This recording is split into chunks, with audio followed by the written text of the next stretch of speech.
What's up, guys? It's been a little while since I made a Can-Am hate video, and I really love making these because people lose their minds and it's very entertaining. And they also get tons of views, and it's always interesting to hear people try to justify themselves when they have no idea what they're talking about, which is, I'm sure, the responses I'll get in the comment section. But yeah, so I recently had a guy comment a really good amount of information on one of my videos. He runs a dealership. He used to sell Can-Ams. The gist of it is he had to drop Can-Am as a product because they wouldn't warranty the 30 to 40% of people who had issues in the first couple months, rear diffs, transmissions, etc. They wouldn't warranty them. They wouldn't even release an update. They wouldn't do anything to help the customer at all.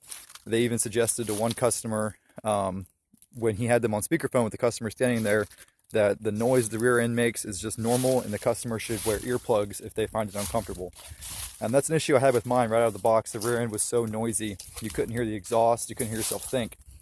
So Can-Ams just suck. And that's why the title of this video is Can-Ams Suck. But I get lots of comments all the time, people being real butthurt that I don't like Can-Ams and that mine was terrible and all kinds of stuff.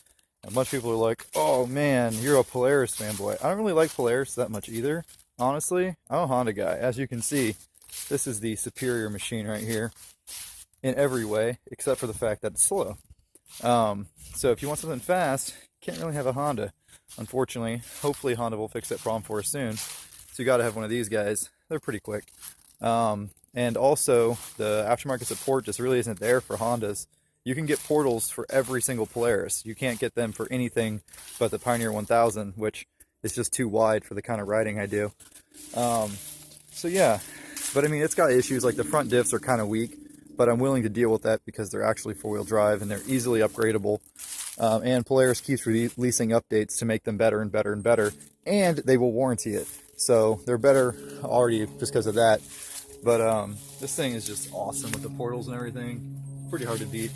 But I got this little Ace over here, and someone's like, "Why'd you get an Ace? You know, you hate Polaris." And it's like, you know, you think Aces are stupid. And it's like, yeah, I do think Aces are stupid. The reason I got an Ace is because it's better than my Can-Am, and someone traded me my Can-Am for this Ace. So I traded a completely built Can-Am, clutches, axles, you know, all kinds of money in that thing, well over 10 grand, for a bone stock, pretty clean Ace with a lot of miles on it in hours. And the Can-Am had no miles and hours on it, barely had it longer than 6 months, took it on maybe 10 rides, you've seen them all on here, and the rest of the time it was waiting on back-ordered parts because Can-Ams break so frequently they can't even keep parts in stock for you to be able to keep them running. So yeah, hated the Can-Am so much that I finally got it working decently, got a few good rides out of it, and I'm like, all right, I just hate this thing so broke so much, I'm gonna get rid of it and trade it for something I can actually have fun with without worrying, is it gonna break? You know, can I let people ride it?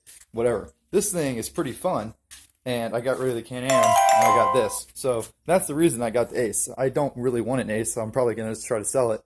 But it is a lot of fun. I'm gonna throw the stock tires from the Razor on there. Well, not stock, these guys. They're a little taller. They're 26s, so it'll be a little bit of an upgrade for ground clearance because that thing is low on ground clearance in the back. The front's pretty good, but it performs well and it's fun and it works and it's not noisy or uncomfortable. The suspension is great. It's not extremely mushy. It doesn't like try to roll over all the time. Here's my other baby girl, my old Big Red.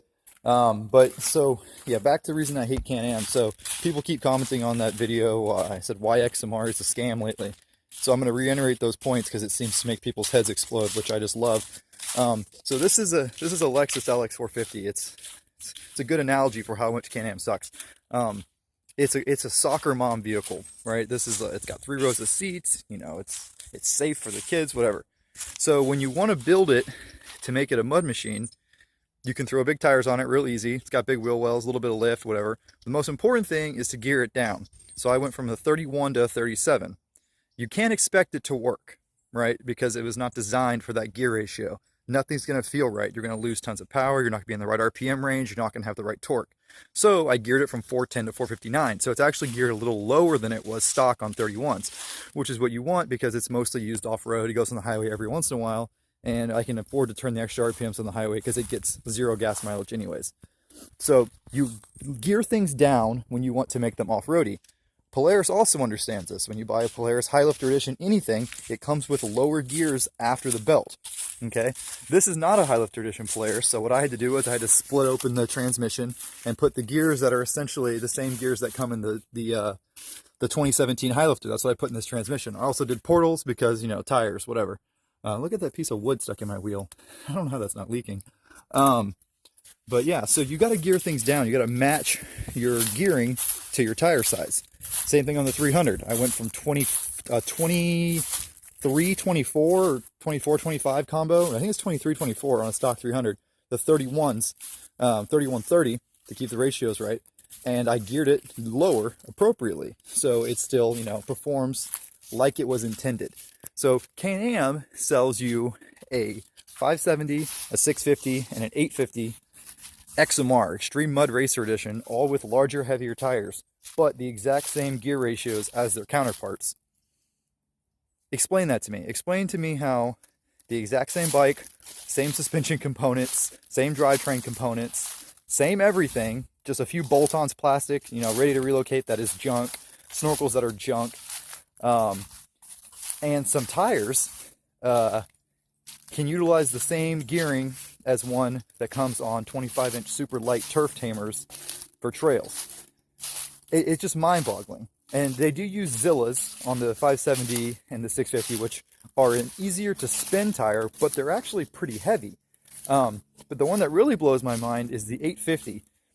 So you're going to tell me that a bike that turns 30-inch silverbacks, granted they're pretty skinny and short because they're silverbacks, whatever, needs the same gearing as a bike that turns a 25-inch bald terrain.